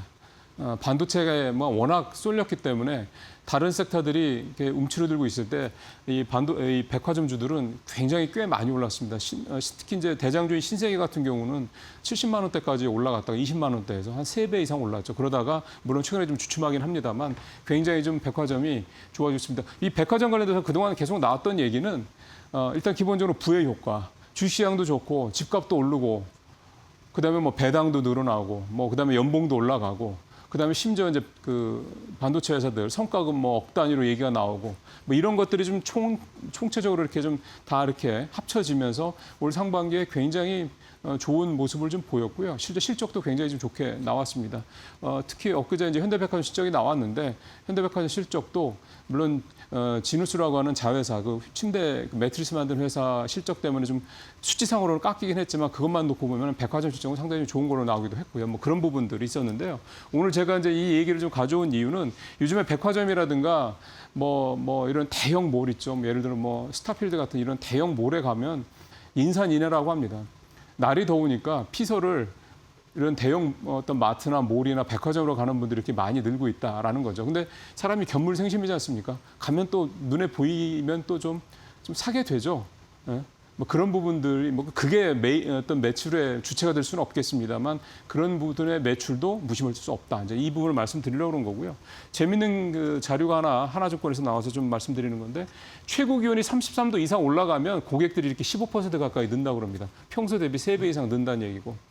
그리고 최근에 8월 3, 4 이번 주죠. 최고 기온이 37도 이상 올라갈 때 이런 때 20% 이상 증가해서 33도 이상 때보다도 훨씬 더 늘어났다. 어제 오늘은 38도, 9도 뭐 이렇게 얘기 나오고 있지 않습니까? 그러면 어제도 그렇고 오늘도 그렇고 더 고객들이 늘어나지 않겠나? 또 지금 한참 휴가철이기도 하고요. 시간대별로 봐도 오후 2시에서 4시 제일 더울 때 가장 고객들이 많이 늘어나다. 25% 가까이. 그다음에 12시부터 2시까지 22%. 이때는 뭐 점심 수요도 있긴 하겠습니다만 어쨌든 제일 더울 때 확실히 고객들이 많이 들어오더라. 위에 이 수치를 그대로 증명을 한 거죠. 그래서 멀리 휴가 가는 대신 시원한 대형몰에서 이렇게 쇼핑도 하고 식사도 하고 뭐 그런다는 겁니다. 실제로 현대백화점 같은 경우 식품 부문의 매출이 물론 이제 여의도에 있는 더현대 같은 경우는 거기는 아예 그 푸드코트를 뭐 시그니처로 만든 특징이 있는 데이기도 하지만 뭐 거기를 떠나서 전체적으로 현대백화점 점들의 매출이 식품 매출이 31%나 늘어났다. 이 식품 부문에는 이제 F&B, 즉 식사 뭐 이런 부분들도 같이 들어있다 이렇게 얘기를 좀 하고 있습니다. 그래서 현대백화점 얘기를 좀 더 들어가 보죠.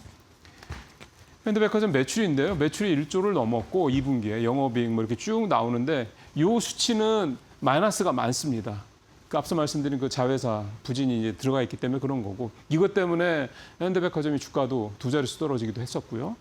사실 요 밑에 내용을 보시면 이제 그 부분이 그게 또 저가 매수의 기회인가라는 생각이 드실 수도 있을 것 같습니다. 뭐냐면 백화점 부문은 매출은 10% 가까이, 영업이익은 무려 60% 가까이 급증을 했고요. 상반기 누적으로 매출은 8%, 영업이익은 거의 47%. 그러니까 1분기보다 2분기가 좋다는 얘기죠. 그럼 이제 3분기, 4분기 더 기대감을 갖게 한다 이런 내용이 되는 거고, 물론 최근에 시장이 좀 빠져서 부의 효과 이런 부분들이 조금 줄어들 수 있긴 합니다만 일단 그렇고요. 비싼 제품들이 많이 팔립니다. 명품, 패션, 그다음에 각종 뭐 가전 이런 것들, 내구재들이 좀 많이 팔린다라는 얘기가 되는 거고. 특히 상반기 기준으로 봤을 때 외국인 매출이 전년비 무려 134% 증가했다라는 거죠. 매출 비중이 이제 5분의 1, 20%를 차지한다. 외국인들이 와서 엄청나게 좀 우리나라 백화점들에서 물건을 많이 산다. 고환율 효과, 즉 원저죠, 원저. 원화 가치가 좀 낮은 그 효과도 좀 있다 이렇게 좀 봐야 될 것 같습니다. 몇 가지 좀 표를 좀 더 보겠습니다. 이거는 이제 유통업체 전체 중에서 백화점만 놓고 본데요. 백화점 매출이 이렇게 전체적으로 1분기 들어서 2분기까지 이게 계속 좀 늘고 있는 그런 상황이다. 22%. 보면 대형마트는 줄었죠. 편의점도 늘긴 늘어도 5%밖에 안 되고 온라인도 11%. 백화점이 전체 유통업체 중에서 유난히 더 매출이 좀 늘어나고 있다. 이런 얘기가 좀 되는 거고요. 그 다음 장 가볼까요? 그래서 백화점에서 뭘 그렇게 많이 사나. 앞서 잠깐 말씀드렸습니다만 다음 장 가보도록 할까요? 네, 이게 마지막 장이라고요. 네. 예, 뭐 제가 몇 장 있는데 구매 관련 자료나 명품 매출 추이를 보더라도 지금 저기 나오네요. 구매 건수도 계속 늘죠. 그 다음에 하나 더 표가 있으면 좋겠는데 있나 모르겠습니다. 네.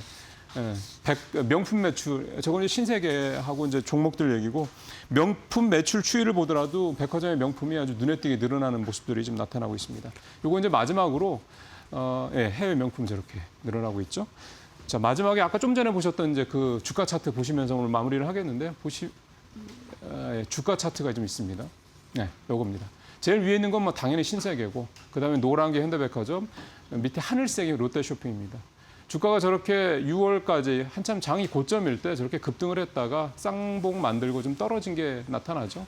지금 근데 확실히 신세계가 대장주인 게 지금 제일 먼저 반등을 하려고 좀 하고 있고요. 현대백화점이 이번에 말씀드린 실적 때문에 쇼크 때문에 조금 떨어지는데 롯데쇼핑도 조금 고개를 들려고 하고 있는 상황입니다. 그러니까 3사가 다 괜찮았고요. 그래서 지금 하반기에 백화점 매출도 여전히 좀 긍정적인 기대감들이 나오고 있는 걸 봤을 때 백화점도 유통업체 중에서 백화점도 한번 하반기에는 계속 괜찮게 볼 수 있는 섹터가 아니냐. 또 그동안에 많이 올랐던 거에 대한 조정도 충분히 있었고요. 그럼 여러분께서 한번 참고하시길 바라겠습니다. 마치겠습니다.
최근 시장을 이끌었던 반도체주들의 흐름이 엇갈리는 가운데 간밤 시장에는 투심이 그렇게 좋지 않은 모습이었습니다.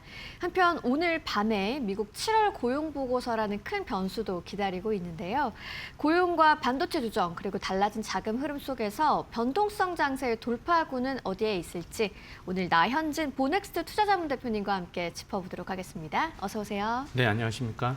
네, 일단 간밤 3대 지수는 약세로 마감을 했고 반도체 지수는 그래도 소폭 좀 올라주는 모습이었는데 시장 흐름 어떻게 보셨는지 뭐 변동성 키운 배경이 있다면 어떤 건지 좀 짚어주시죠.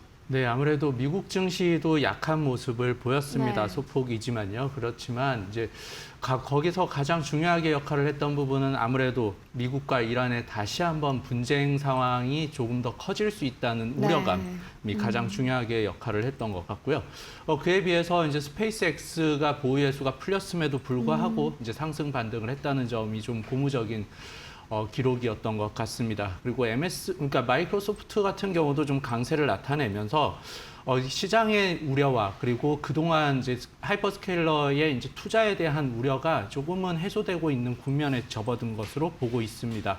그리고 또 한 가지 중요한 부분은 구글에서 250억에 달하는 회사채를 발행을 하면서 네. 이 부분이 회사채 발행도 흥행에 성공하면서 그동안 현금 흐름에 대한 우려를 받았던 구글을 포함해서 빅테크들이 어느 정도 계속 투자할 여력에 대해서는 이제 모든 방안을 강구하고 있다는 점으로 좀 긍정적으로 해석할 수도 있을 것 같습니다. 네, 알겠습니다. 그동안의 반도체 급등 과정에서 유입됐던 콜옵션 수급의 약화라든지 감마이지 수요 둔화라는 부분은 혹시 좀 어떻게 보시나요? 네, 반도체가 최근 들어서 이제 7월 31일 급등하는 모습을 보이면서 여기서 생길 수 있었던 해지 수량에 네. 대한 약화 그리고 수급 그리고 LP의 이제 유동성 관련해서 아직까지는 이제 그 부분에 대해서 이제 선제적으로 좀 대응하기가 좀 어려울 정도의 그 좀 급등이었던 것으로 판단하고 있습니다. 17% 이상의 주가 상승이 거의 나온 일이 거의 없었기 때문에 네. 이 부분에 대한 해지 수량에 대한 수급이 좀 약화된 부분이 앞으로 있을 차익 실현 그리고 프로그램 매도에도 조금 영향을 미칠 수 있어서 변동성이 약간은 증가할 수 있는 영향도 배제할 수는 없을 것 같습니다. 네, 알겠습니다. 미국의 반도체 쪽으로 좀 안정 여부를 계속적으로 확인할 필요가 있어 보입니다. 이렇게 반도체 수급도 변수입니다만 또 오늘 시장 전체의 방향을 결정할 더 큰 이벤트가 기다리고 있죠. 바로 7월 미국의 고용 보고서인데 오늘 고용과 임금 결과에 따라서 또 연준의 금리 전망과 증시에도 영향을 크게 미칠 것 같습니다. 어떻게 보세요? 네, 아무래도 이제 비농업 고용 지표 같은 경우에 이제 8만 명 정도 안팎으로 예상이 네. 되고 있고요. 현재 실업수당도 소폭 증가를 하면서 네. 실업률 한 4.2% 정도 예상되고 있습니다. 시간당 임금도 조금 상승할 여력이 있어서 이 부분에 대해서는 고용, 임금이 동반해서 강세를 나타낼 때는 이제 9월에 금리 인상 가능성이 조금 더 될 수 있다고 우려가 좀 있는 상황이고요. 네. 그리고 이제 국채 금리에도 그 영향을 미칠 것으로 보고 있습니다. 그렇지만 이제 또 고용 상황이 좀 둔화가 되고 실업률이 상승을 하게 되면 또 긴축 우려 좀 완화가 되면서 이제 아무래도 반도체나 바이오 같이 금리에 민감하게 움직이는 종목에 대해서 이제 조금 반등 가능성도 엿볼 수 있을 것 같습니다. 그렇지만 이 부분에 대해서 고용 지표보다도 더 중요한 부분이라고 한다면 12일에 발표되는 이제 CPI 지표라던가 13일에 발표되는 PPI 지표처럼 물가 지표가 현재 연준에서 그 이제 기준으로 삼고 있는 금리 인상의 기준으로 삼고 있는 부분에서 좀 더 큰 비중을 차지하고 있기 때문에 네. 고용도 고용이지만 이제 물가 지표에 대한 이제 민감도까지도 함께 살펴봐야 될 필요가 있어 보입니다. 알겠습니다. 정리를 해보면 오늘은 고용과 임금, 이제 금리 기대를 얼마나 움직일지가 관건이 되겠고 이번 주가 이렇게 좀 고용 주간이었다고 한다면 다음 주는 이제 물가 쪽으로 시장에 관심이 이동을 하겠네요. 네. CPI랑 PPI까지 좀 확인을 해봐야 된다는 말씀이셨습니다. 이렇게 좀 고용과 물가를 연달아 확인하는 과정에서 금리 민감주 가운데서도 업종별 차별화가 있을 가능성도 있을까요? 아무래도 금리 민감주에선 가장 빠르게 움직이는 종목군이라고 한다면 바이오 섹터가 있을 것 같은데 네. 그 바이오 섹터 같은 경우 이제 조달 자금 그리고 수익성 측면에서도 약점이 있기 때문에 금리가 올라갈 가능성이 생기면 좀 가장 민감하게 좀 떨어질 수도 있습니다. 역으로 네. 금리 관련해서 좀 안정감이 든다면 바이오 섹터에 대해서는 다시 한번 주목해 볼 필요도 있어 보이고요.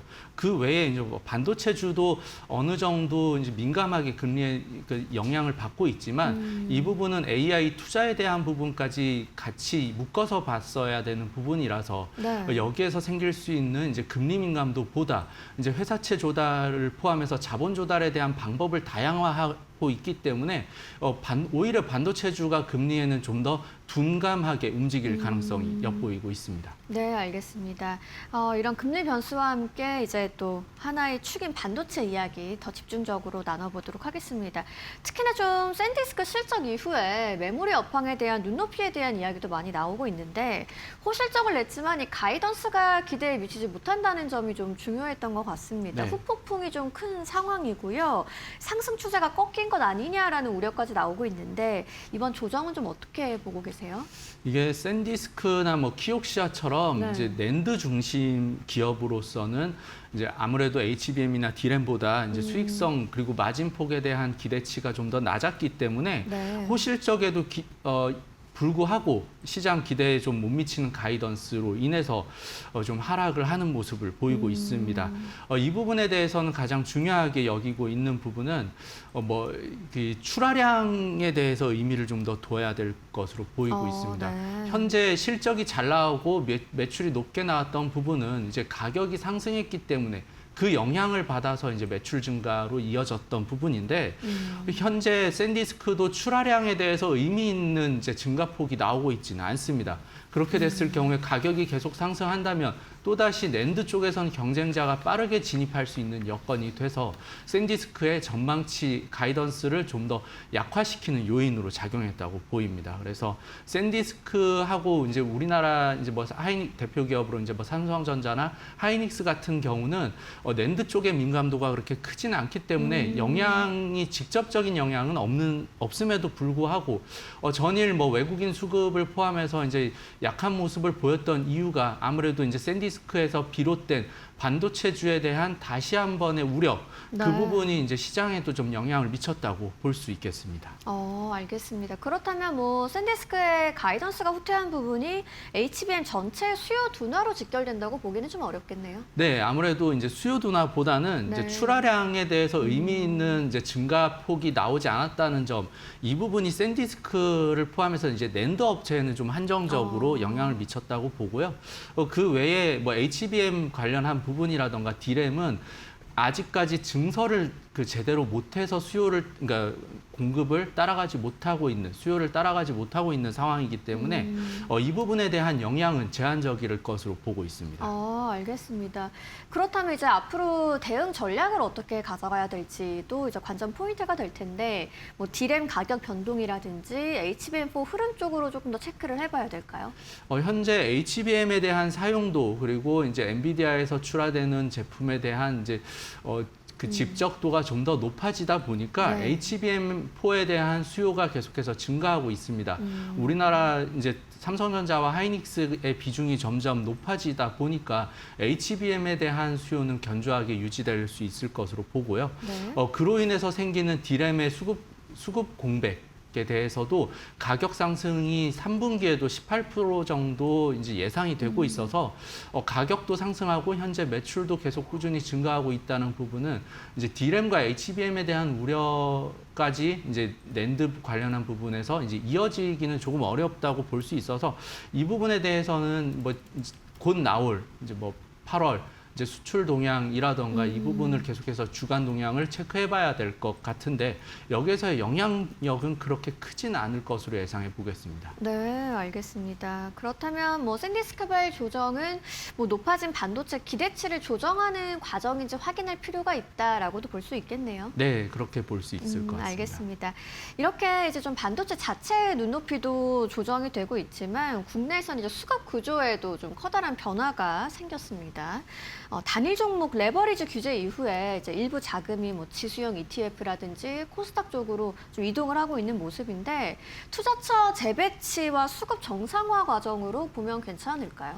네, 이게 수급이 자연스럽게 이어지고 있는 과정으로 보이고요. 네. 특히 어제 같은 경우는 이제 삼성전자나 하이닉스 같은 경우는 급등에 의한 피로감으로 인해서 또 외국인 수급도 이렇게 매도세로 전환이 됐음에도 불구하고 여기서 이전에는 삼성전자, 하이닉스를 포함한 이제 대형 종목들이 하락을 하게 되면 수급이 이동하기보다는 수급이 전체적인 시장에서 이탈하는 현상이 많이 발생이 됐는데 네. 어제 같은 경우는 순환매로 이어졌다는 부분이 의미를 둘 수 있는 점이라고 할 수 있겠습니다. 그래서 현재 뭐 예탁금도 이제 증가를 하고 단일 종목 레버리지에 대한 이제 거래량도 확연하게 감소를 하면서 이 부분에 대한 자금이 오히려 다른 지수형 ETF라던가 코스닥으로 자금 이동이 되는 모습을 좀 볼 수 있을 것 같고요.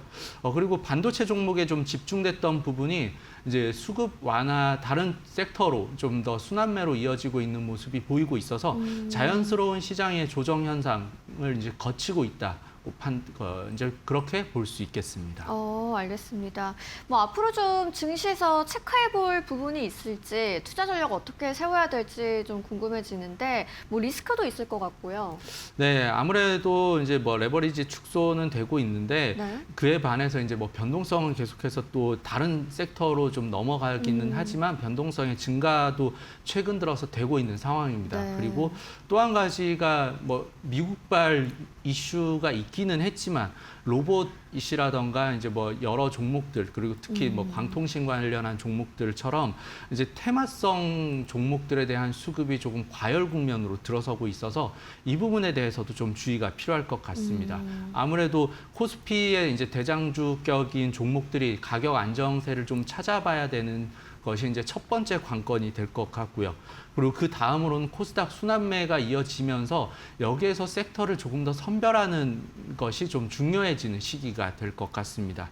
그리고 또 한 가지가 뭐 데이터 센터 관련해서도 앞서 말씀드렸던 뭐 구글의 이제 회사채도 발행이 정상적으로 흥행에 성공하면서 데이터 센터에 관한 이제 투자가 계속해서 이어질 수 있다는 점도 우리나라 기업들 그리고 우리나라에도 메가 프로젝트를 포함해서 데이터 센터에 대한 증설 속도에 이제 좀 가속을 붙이고 있는 상황이어서 여기에서의 이제 종목 선별도 중요할 것으로 보고 있습니다. 네. 뭐 코스닥 쪽에서 섹터 선별의 중요성도 이제 언급을 해주셨는데, 뭐 실제로 실적이 뒷받침되는 종목들도 선별해 보는 게 중요할까요? 예, 실적은 이제 아무래도 앞서 말씀드렸던 데이터 센터 관련한 부분도 실적이 함께 따라오고 있는 종목들이 많습니다. 전력 네. 인프라를 포함해서요.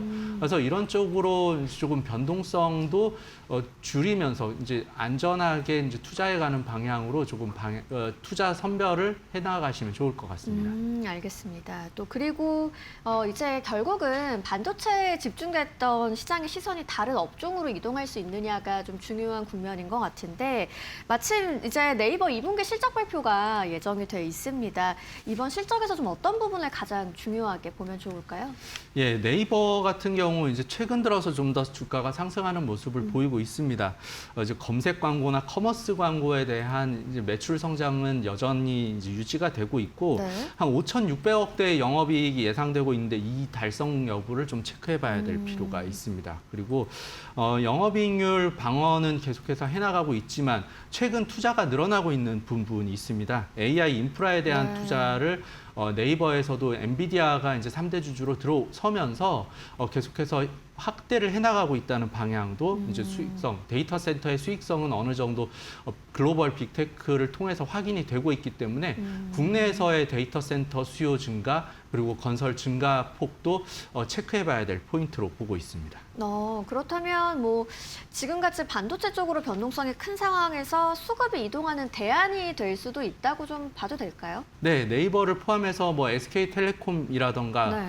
그리고 삼성 SDS 같은 경우도 최근 들어서 해남 쪽에 이제 AI 데이터 센터 클러스터를 만든다고 하는 거에 이제 컨소시엄의 좀 대표격으로 이제 컨소시엄을 이끌고 있기 때문에 이런 종목들에 대한 움직임이 차후에 이제 8월 정도 시장 그리고 하반기를 이끌어갈 주요 요인으로 살펴봐야 될 필요가 있습니다.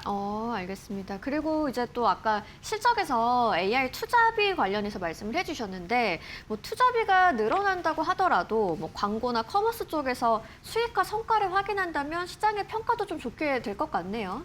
네, 이 부분이 가장 중요한 부분입니다. 다른 그 업체하고 조금 네이버가 차별화되는 부분인데, 그렇군요. 현재 커머스와 광고 그리고 의외로 검색 시장에 대해서도 이제 그 AI에 대해서 이제 시장 잠식이 그렇게 되지 않고 있는 모습을 보이고 있습니다. 그런 네. 견조한 모습을 보이고 있어서 네이버에 앞으로 향후 이제 발전 방향이 B2B 쪽으로, B2C에서 B2B 쪽으로 영역을 확대하는 측면이 있어서 이 부분에 대한 강점도 함께 챙길 수 있을 것 같습니다. 뭐 또 시장에 주목하고 있는 부분이 네이버와 엔비디아의 협업도 있는 것 같은데 이 부분은 좀 어떻게 보세요? 엔비디아가 들어오게 된 가장 중요한 요인이라고 한다면 우리나라에서도 이제 뭐 해남 쪽에 이제 그 설치를 하는 네네. 컨소시엄 부분도 있지만 가장 중요하게 보고 있는 부분이 이제 데이터 센터에 대한 소버린 AI를 국내에서도 정책적으로 지원할 것이라는 예상입니다. 이 측면을 놓고 보면 엔비디아는 새로운 매출처를 찾아서 좋은 거고 네이버는 협력 파트너를 포함해서 이제 데이터 센터에 대한 부분을 선점할 수 있어서 좋은 거기 때문에 양쪽의 이해관계가 모두 맞물린 이제 투자 결과로 볼 수 있겠습니다. 알겠습니다. 참 요즘 같은 시장에서 그렇다면 좀 전반적으로 투자 전략을 좀 어떻게 가져가 보면 좋을지 시청자분들에게 좀 조언을 해주신다면요.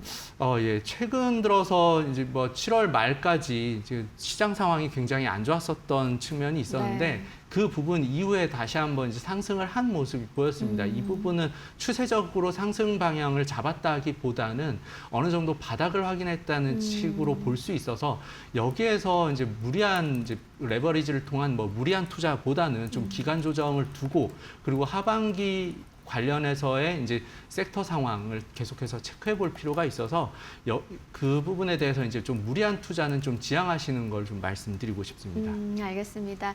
시장이 좀 바닥을 확인한 상황이고 무리하게 투자하기보다는 하반기 섹터별 움직임까지도 잘 확인을 해보자라고 말씀을 해주셨습니다.